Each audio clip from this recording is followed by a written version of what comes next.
Do you hear that? It's the unmistakable call of leadership, and it's calling for you. Today, we're going to deep dive into the fundamental aspects of transitioning from the classroom into leadership. We're going to explore recognizing your why and building your leadership skill set.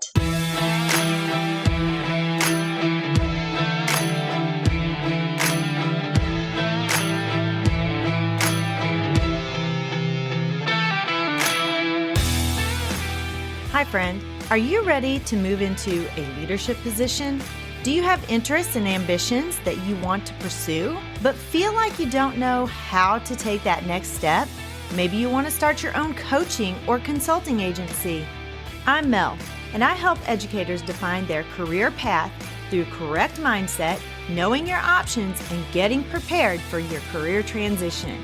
I will show you how to level up your leadership skills, share your expertise in a new way, create impact on a larger scale, and put your leadership in motion. As an educator for over 20 years, I started to feel underused and like I had more to give. I knew when the time had come for me to leave the classroom and affect change on a larger level. Now, I'm ready to help you determine where your talents and skills mesh with your passions and interests. Put your leadership in motion and move into that next phase of your educational career journey. Let me help you define your career path by having the right mindset, knowing your options, and getting prepared for that next leadership position. So power up and put your leadership in motion.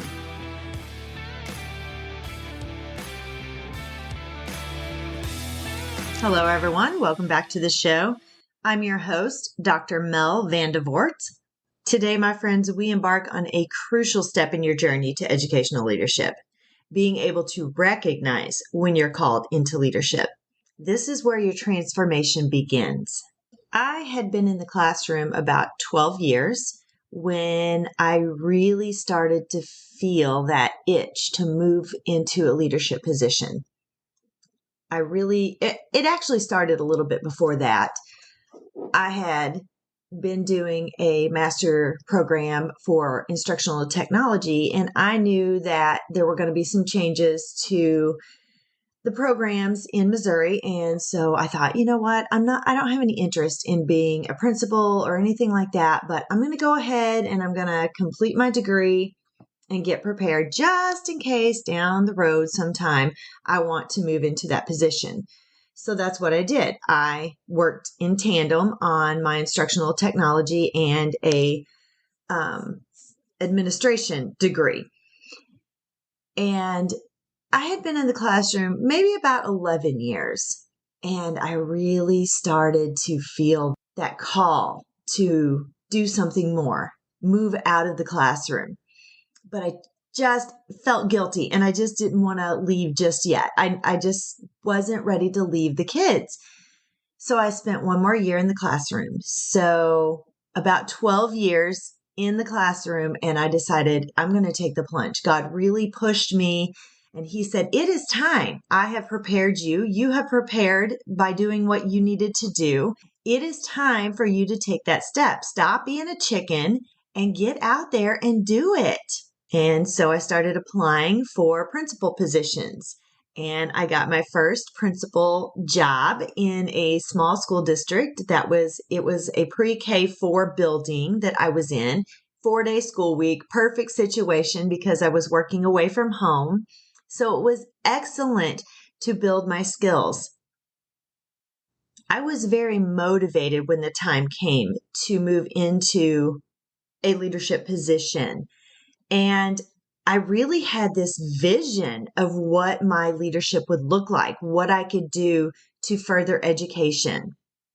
And once I really started thinking about moving into that leadership position or into a leadership position, I really started thinking about how can I prepare myself while I'm still in the classroom to move into that, to gain some skills so I will be employable as a principal, because that's really what I wanted to do. I wanted to be a principal.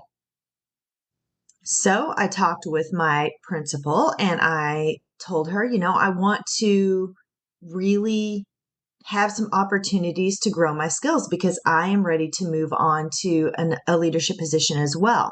And it was because of her leadership that I was really encouraged to move into a principal position. She was an excellent principal. I felt like I can do what she does, and I really want to mimic her leadership skills.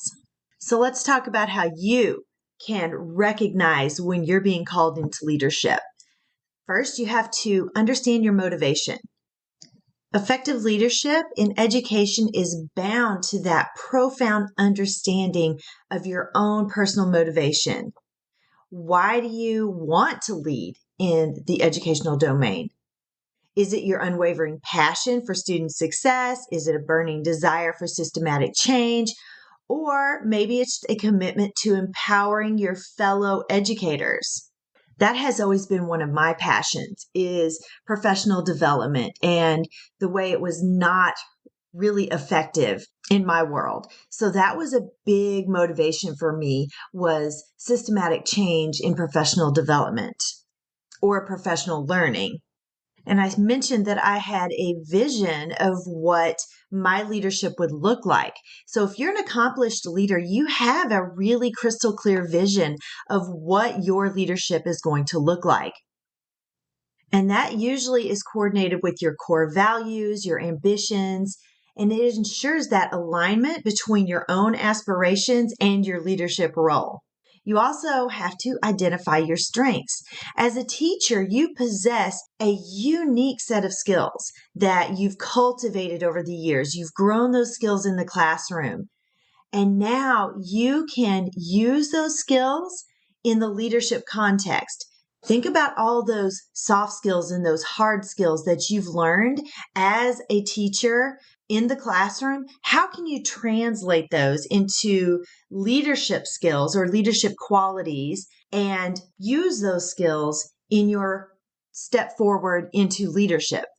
I mentioned that I started looking for ways to increase my leadership capacity, increase my leadership skills. I talked with my principal and I looked for opportunities to lead different things. You have great skills already, but you maybe just haven't had the opportunity to really hone those skills. So looking for those leadership opportunities, being on committees, leading professional development, mentoring other teachers, those are all great ways to build your leadership capacity and have something to put on your resume when the time comes for you to start applying for those leadership positions. Make sure that you have effective communication skills. It's one thing to talk to a group of students in a classroom. It is something completely different to work with adults and impact them in a meaningful way. And be really self-reflective on how you do communicate with adults.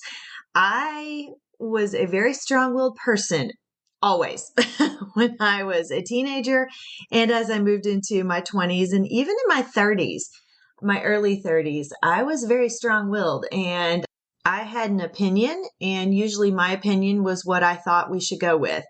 And I really had to be self-reflective when I started thinking about moving into that leadership position that maybe I need to back her down a little bit, as we say here in the country, and really start listening to others and learn to collaborate in a much more effective way.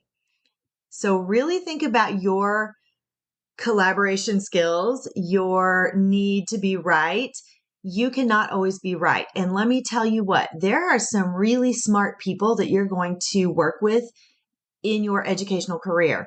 And you might want to listen to them because they have some really good ways to solve problems. And they have some really good knowledge and wisdom to share that needs to be heard. You also have to really build your decision-making and problem-solving skills. When you're a leader, you're going to face some complex decisions and some challenges that pop up on a daily basis. So explore those strategies for making informed decisions and solving those problems that pop up. You went into education for a specific purpose, and it's a natural progression to want to move from the classroom into a leadership position for many educators.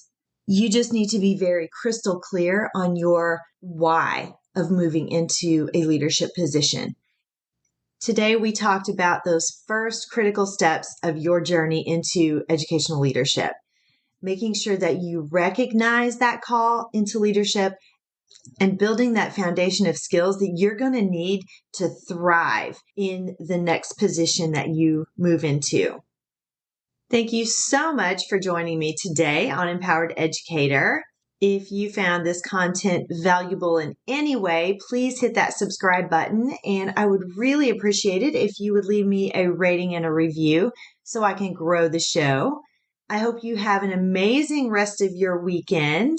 And I would like to invite you to connect with me if you are ready to make that transition out of the classroom and into a leadership position and you need some guidance. I am so happy to help you.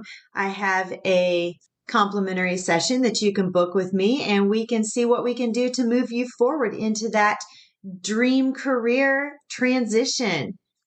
I hope today's show is a blessing to you as you continue on your path toward everything that God has in store for your life. May the Lord bless and keep you. May his face shine upon you and be gracious to you. May the Lord lift you up and give you peace. Bye-bye.